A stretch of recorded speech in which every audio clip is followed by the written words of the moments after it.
15 अगस्त 1947 पूरा इंडिया जश्न मना रहा था। लोग दिए जला रहे थे। नेहरू जी ने अपना फेमस स्पीच दिया, ट्रस्ट विद डेस्टिनी। 3 रंग का झंडा लहरा रहा था पूरे देश में। लोग एक दूसरे को गले लगा रहे थे, सब लोग खुश थे। लेकिन एक आदमी उस रात लंदन में अपने कमरे में अकेले बैठे थे। उन्होंने अपने तमाम पेपर्स, मैप्स, कैलकुलेशंस, नोट्स सबको एक एक करके आग में जला दिया। लेकिन वो आदमी थे कौन? उन्होंने अपने पेपर्स क्यों जलाए और पार्टीशन के साथ उनका रिलेशन क्या था?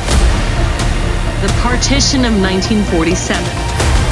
জাগিয়া উঠেছে প্রাণ, উথলি উঠেছে বাড়ি, প্রাণের আবেগ, প্রাণের বাসনা রুধিয়া রাখতে নারী।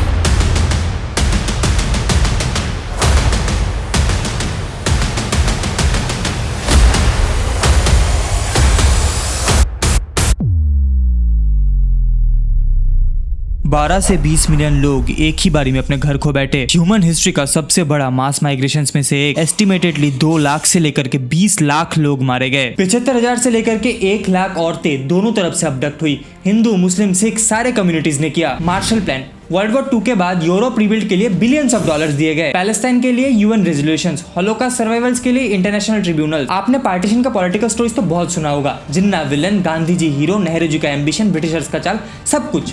बट आज हम एक ऐसी स्टोरी जानने वाले हैं जो कि शायद आपको आज तक किसी ने नहीं सुनाई है।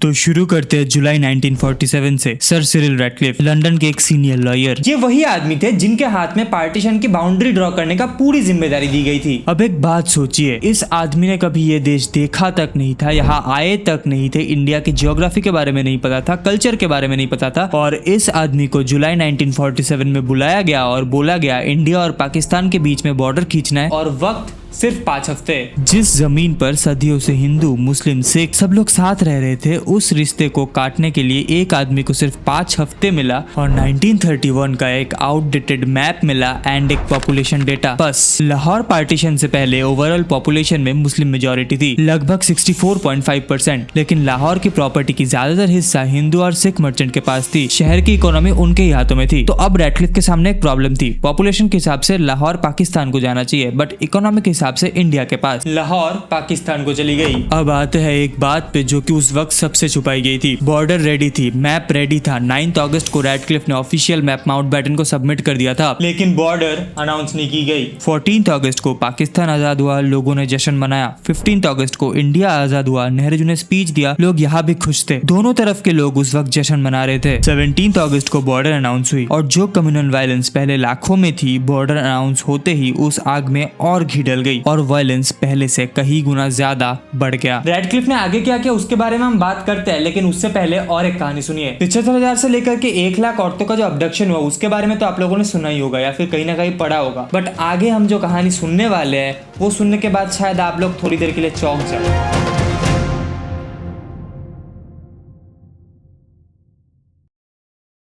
हिस्ट्री के बुक्स में पार्टीशन का मतलब है सिर्फ बॉर्डर्स, एग्रीमेंट्स, मैप्स, ये सब।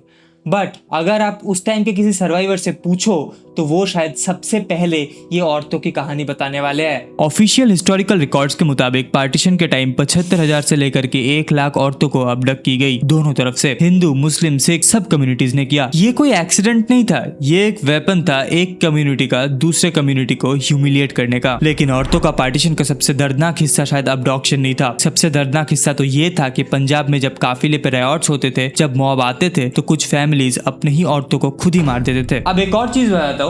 इंडिया और पाकिस्तान के बीच में 1947 में एक फॉर्मल एग्रीमेंट साइन हुआ जिसमें कहा गया अबडक्टेड वुमेन्स को रिकवर करके वापस उनके देश भेज दिया जाएगा। इसके लिए एक ऑपरेशन चला, सेंट्रल रिकवरी ऑपरेशन। 1948 से लेकर के 1956 तक 8 साल ये ऑपरेशन चला। लेकिन इस ऑपरेशन में एक ट्विस्ट था। बहुत सारी औरतें वापस नहीं जाना चाहती थी। नया घर बन चुका था, नया रिश्ते बन चुके थे, कुछ के तो बच्चे भी हो चुके थे और सरकार ने कहा नहीं, तुम जिस देश के हो तुम्हें उस देश वापस आना पड़ेगा। ये तो थी औरतों की पार्टीशन की कहानी।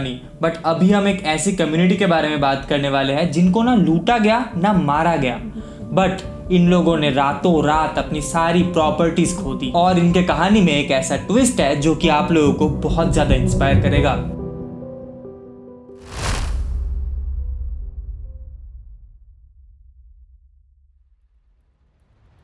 पंजाब डिवाइड हुआ, बंगाल डिवाइड हुआ, बट एक स्टेट थी जो पूरी की पूरी पाकिस्तान को चली गई। आगे बढ़ने से पहले पार्टीशन का लॉजिक समझना पड़ेगा। पंजाब डिवाइड हुआ, एक हिस्सा इंडिया, एक हिस्सा पाकिस्तान। बंगाल डिवाइड हुआ, एक हिस्सा इंडिया, एक हिस्सा पाकिस्तान। दोनों साइड्स को कुछ ना कुछ मिलेगा, यही लॉजिक था। लेकिन सिंध के साथ ऐसा नहीं हुआ। सिंध के पॉपुलेशन में मुस्लिम मेजोरिटी थी, तो सिंध पूरा का पूरा पाकिस्तान को चला गया, एक भी हिस्सा इंडिया में नहीं आया। अब प्रॉब्लम ये थी, सिंध के हिंदूज वहाँ कराची में अर्बन सेंटर्स में मेजोरिटी कम्युनल प्रॉपर्टी के मालिक थे। कई पीढ़ियों से वहाँ रहते आ रहे थे, वहाँ का ट्रेड उनके हाथों में था और उन्हें बोला गया कि तुम यहाँ पर रहना, तुम्हें कोई प्रॉब्लम नहीं होने वाली है। उन्होंने बिलीव किया, वो रुके।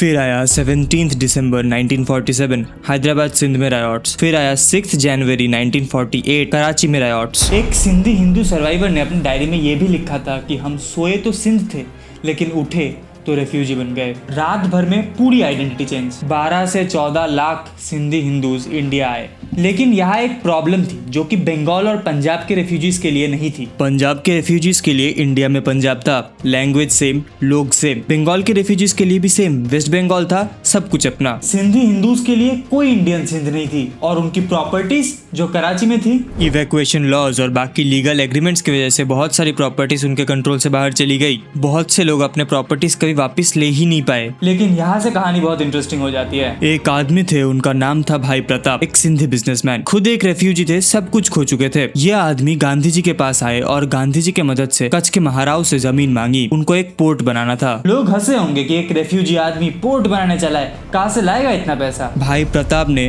कांदला पोर्ट बनाया, जिसका नाम अभी 2017 में चेंज होकर दीनदयाल पोर्ट हो चुका है। 8 अप्रैल 1955 में कांदला पोर्ट को मेजर पोर्ट डिक्लेयर कर दिया गया और 1965 में कांदला फ्री ट्रेड जोन बन गया, एशिया का पहला एक्सपोर्ट प्रोसेसिंग जोन। एक ऐसे कम्युनिटी से आए हुए एक ऐसा बंदा जिसके पास खुद का घर नहीं था, बट उन्होंने एशिया का सबसे पहला फ्री ट्रेड जोन बनाया। मार्शल प्लान यूरोप रिबिल्ड करने के लिए, यूएन रेजोल्यूशन पैलेस्टाइन के लिए, इंटरनेशनल ट्रिब्यूनल्स हॉलोकास्ट के लिए, और जो 12 से 20 मिलियन डिस्प्लेस्ड इंडियंस थे उनके लिए।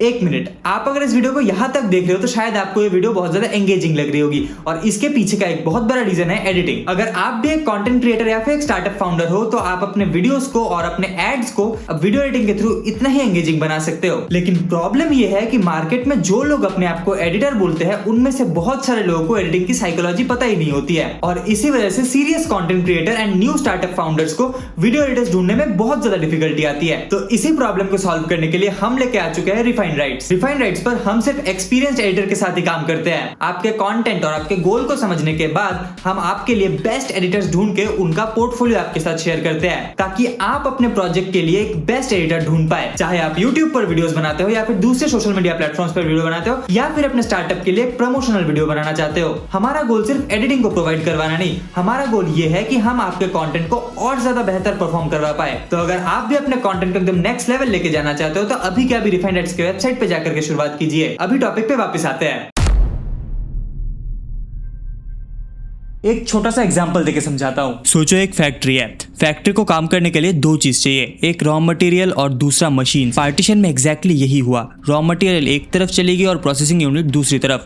जूट, बंगाल का जूट गोल्डन फाइबर कहा जाता था, बंगाल की इकोनॉमी की रीढ़ की हड्डी थी ये। पार्टीशन के बाद जूट की 75% जमीन ईस्ट पाकिस्तान में चली गई, आई मीन आज के करंट टाइम के बांग्लादेश में, और 100 से ज्यादा मील्स इंडिया में, मतलब वेस्ट बंगाल में। इंडिया के पास जो मील्स थे उनमें रॉ मटेरियल्स की कमी होने लगी, और ईस्ट पाकिस्तान में जो रॉ मटेरियल्स थे उनके लिए मील्स की कमी होने लगी। ओवरनाइट एक इंडस्ट्री का पूरा सप्लाई चेन टूट गया। फिर आते हैं कॉटन पे। उस वक्त इंडिया दुनिया का सबसे बड़ा कॉटन प्रोड्यूसिंग रीजन्स में से एक था। पार्टीशन के बाद 95% मील्स इंडिया के पास, लेकिन 40% कॉटन उगाने की जमीन पाकिस्तान के पास चली गई। एक तरफ मील्स और दूसरी तरफ जमीन। रेलवेज के साथ भी सेम हुआ, मेन लाइंस जो पाकिस्तान के लिए डिजाइन थी वो अब इंडिया में आ गई। इंडिया का जीडीपी पर कैपिटा 1945 में जो थी 1950 तक आते आते वो और नीचे गिर गई। ऑर्डिनरी लोगों की जिंदगी और मुश्किल होती चली गई। अब एक कंपैरिजन करते हैं, 1945 में वर्ल्ड वॉर 2 खत्म हुआ। उसके बाद अमेरिका ने क्या किया? Marshall plan, $13 billion western Europe को रिबिल्ड करने के लिए, पैलेस्टाइन के लिए यूएन रेजोल्यूशंस, हॉलोकास्ट सर्वाइवल्स के लिए इंटरनेशनल ट्रिब्यूनल्स। 12 से 20 मिलियन इंडियन डिस्प्लेस हुए, 1 मिलियन से ज्यादा मारे गए। One of the biggest forcible migration in modern history. UN का रिस्पॉन्स क्या था? सिर्फ कश्मीर पे एक रेजोल्यूशन। जिस देश को उन्होंने 200 साल लूटा, जिस देश के वेल्थ पे उन लोगों ने अपना पूरा एम्पायर खड़ा किया, जाते वक्त उस देश को क्या दिया? कुछ नहीं। अब एक नाम बताता हूं जिनका नाम शायद इस पूरे डिस्कशन में कहीं पे भी नहीं लिया जाता।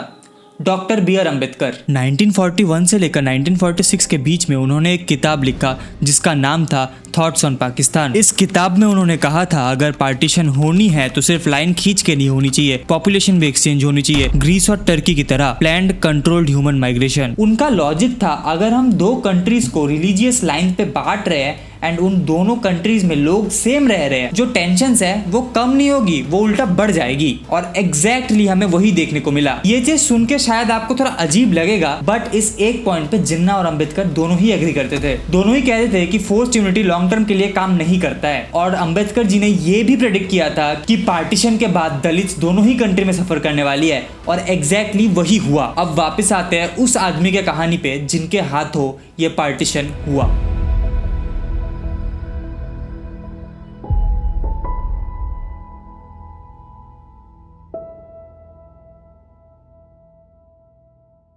अगस्त 1947 को रैडक्लिफ ने अपनी बॉर्डर ऑफिशियली सबमिट कर दी और 17 अगस्त को वो अनाउंस की गई, और उस दिन वायलेंस और बढ़ गया। रैडक्लिफ लंदन वापस आ गए। उन्होंने अपना सैलरी 3000 पाउंड्स वापस कर दिया, एक भी पैसा अपने पास नहीं रखा। उन्होंने पार्टीशन के तमाम पेपर्स, मैप्स, नोट, कैलकुलेशंस सब आग में डाल दिए, कुछ नहीं बचा, कोई रिकॉर्ड नहीं छोड़ा अपना। और जब जनरल कुलदीप नायर ने उनसे ये चीज पूछा कि क्या आपको इस चीज का पछतावा है, तो उन्होंने ये जवाब दिया, I had no alternatives, the time at my disposal was so short that I couldn't do a better job. Given the same period, I would do the same thing. कोई प्रेस कॉन्फ्रेंस नहीं, कोई apology नहीं, कोई justification नहीं, बस खामोशी।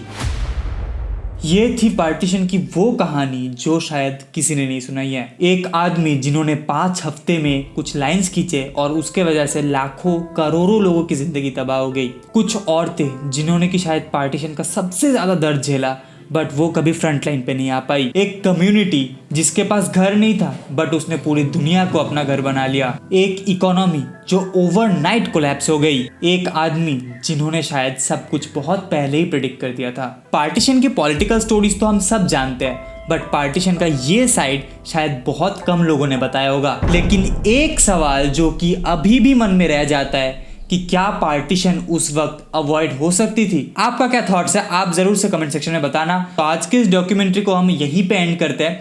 And आपको अगर ये वीडियो पसंद आया है और कुछ नया सीखने को मिला है तो ये वीडियो अपने उन दोस्तों के साथ शेयर करो जिनको बस पार्टीशन के पॉलिटिकल स्टोरी के बारे में तो पता है बट इस साइड के बारे में नहीं पता।